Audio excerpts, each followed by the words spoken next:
Few organized crime networks have ever operated as smoothly and internally peaceful as the Mafia family based in Pittsburgh, Pennsylvania. But it wasn't always that way.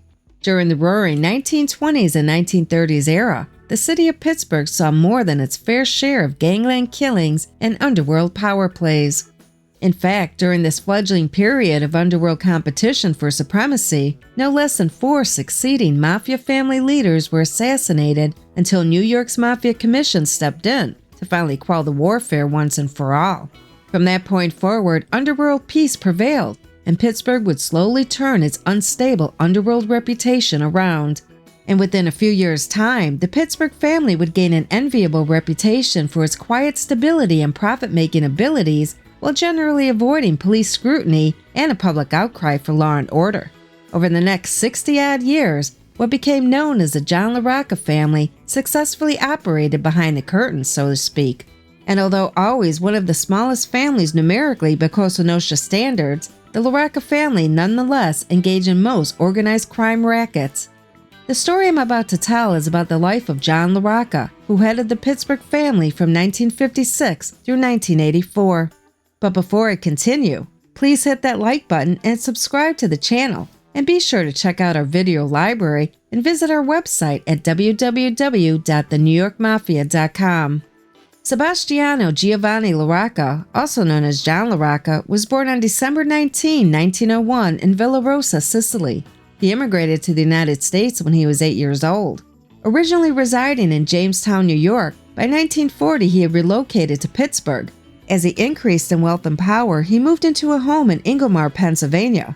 In 1961, the FBI reported the estate sat on 2 acres of property, and the all-stone residence, described as palatial, could not be rebuilt for less than $175,000 at that time. He was married in 1921 and had 1 adopted child. He also had a longtime mistress who served as his personal secretary for 19 years at one of his coin machine businesses. By the late 1950s, she had ended her relationship with LaRocca and left the business, but when she married another man, LaRocca gave her a generous $5,000 wedding gift.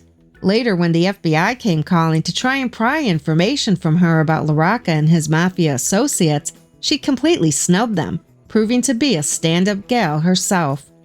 John LaRocca was said to always be impeccably dressed and typically always drove a gray late-model Cadillac. He was also known to be of a very generous nature to those around him whom he liked.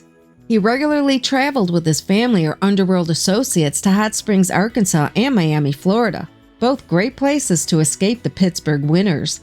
And among his favorite hangouts were the Rosa Villa restaurant and the Genovese cocktail lounge, both located in Pittsburgh. His criminal arrest record started in 1922 and included arrests for assault with intent to maim and kill, for which he served 3 to 5 years in state prison, carrying concealed weapons, possession and transportation of liquor, operating a lottery, immigration violations, perjury, and stealing license plates. Considered a millionaire many times over, John LaRocca, in addition to his racket operations, held many ownership interests in various legitimate businesses and industries. It was a business model and mentality he stressed among his rank-and-file membership as well. For example, he was a principal partner and president of the North Star Cement Company in Pittsburgh, which was operated by a nephew. Also a partner in this venture was Capo Antonio Repepi. The firm manufactured and distributed cement blocks for construction projects around Pennsylvania. It was considered a major player in the building material supply industry.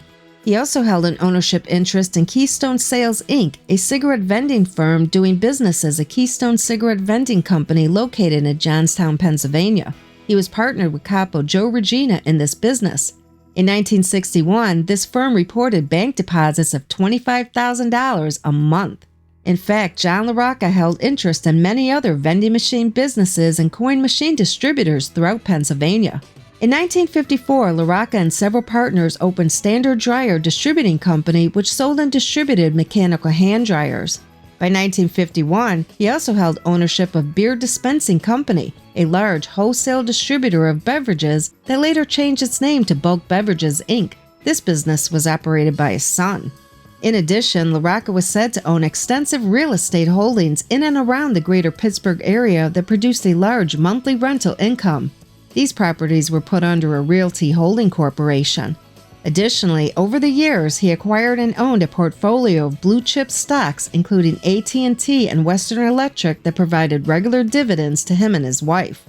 As family boss, LaRocca oversaw all racket operations of his borgata. These included alcohol bootlegging, labor racketeering, numbers and gambling on a huge scale, horse and sports bookmaking, slot machines, jukebox and coin machines, loan sharking, extortion, and strong-arm tactics. John LaRocca attended the November 14, 1957 conference of hoodlums at Appalachia, New York. Although not physically arrested there, the FBI stated that he was registered at the Arlington Hotel in Binghamton. He attended the meeting with Capos Frank Amato and the Mannarino brothers to represent the Pittsburgh area, and he was later grilled about the meeting before various grand juries. In 1950, he applied for citizenship to the U.S., but was arrested as an undesirable alien in 1953 following the issuance of a deportation order. But it was said he used his influence and received a full pardon and dismissal of the deportation order from Pennsylvania Governor John S. Fine in 1954. It was believed that Governor Fine had been paid off to the tune of $50,000 to $100,000 in bribe money. LaRocca and his associates were said to have deep connections within the East Liberty Police Department and in local and state government that helped to greatly indemnify them from investigations, arrests, and convictions. It allowed them to operate their numbers gambling racket and other criminal operations, including illegal casinos and after-hours clubs, virtually unimpeded over the years. For example, during his attempted deportation hearings, an Allegheny County judge by the name of Primo Columbus, who also just happened to be friendly with LaRocca, testified on LaRocca's behalf. It was only when the federal government stepped in and started investigating the LaRocca family was the family then exposed to real scrutiny and prosecution. Throughout the years, it was reported that the LaRocca family had direct connections to District Attorney Samuel R. DeFrancesco after having contributed between $35,000 and $50,000 to help get him elected. Subsequently, this gave the LaRocca crew control over and immunity in Cambria County. LaRocca was also said to have worked in agreement over the years with Art Rooney, the owner of the Pittsburgh Steelers football team, in vending machines and in other business arrangements.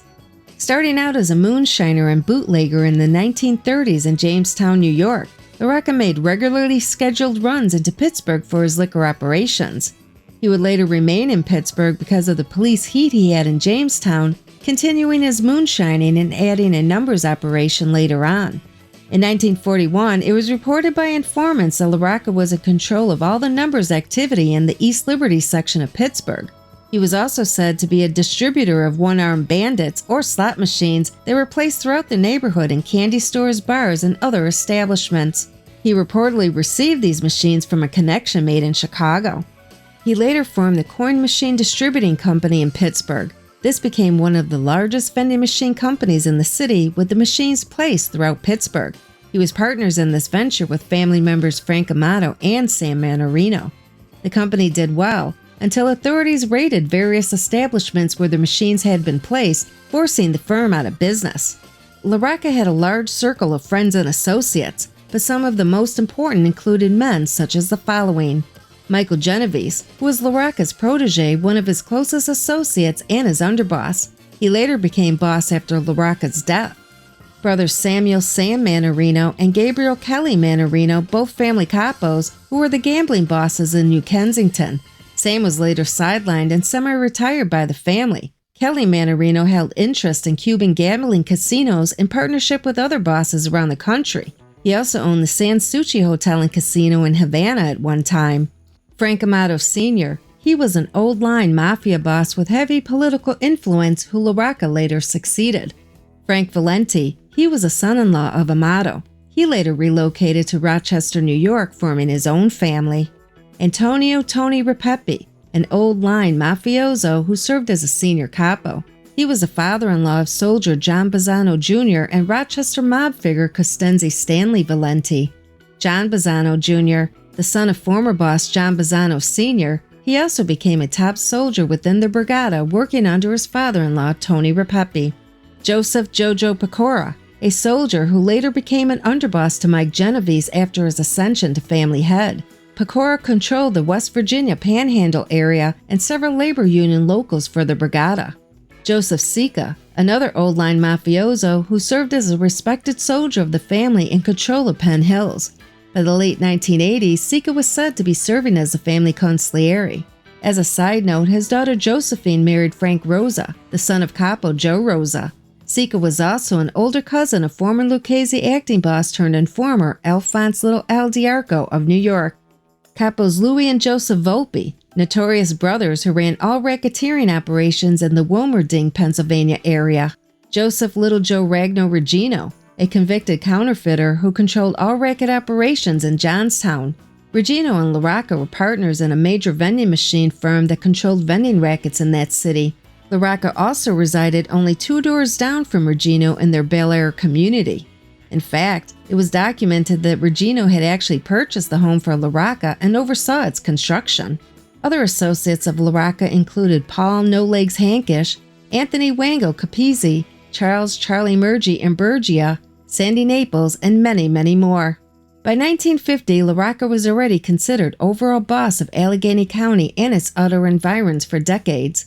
Federal law enforcement identified him as the power in Pittsburgh and said the family held sway over parts of Ohio, West Virginia, and western Pennsylvania.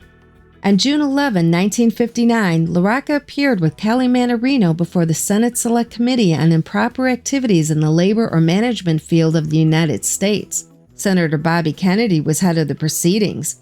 Both were grilled in regard to their knowledge of labor racketeering and mafia corruption. In the aftermath of the Appalachian meeting debacle and intense law enforcement scrutiny that followed, LaRocca started spending more and more time down in Florida and away from daily mob operations. He allowed his trusted underboss to act as acting boss, which allowed LaRocca to remain in the shadows. Of course, he was consulted on any major moves his men contemplated making before doing so, and he surely received his boss's share of the spoils. But LaRocca was content to essentially semi-retire from the day-to-day mob grind. Sebastiano Giovanni LaRocca died on December 3, 1984, in McCandless, Pennsylvania, at 83 years old. Aside from having served a few years in state prison in his youth, LaRocca lived a very charmed life as the representante of one of the most successful and trouble-free Cosa Nostra families to ever operate in the United States. If you enjoyed this video, please hit the like button, subscribe to the channel, and make sure to check out the Button Guy's website at www.thenewyorkmafia.com to read more stories about the Pittsburgh mob and beyond. Thank you for watching. Until next time.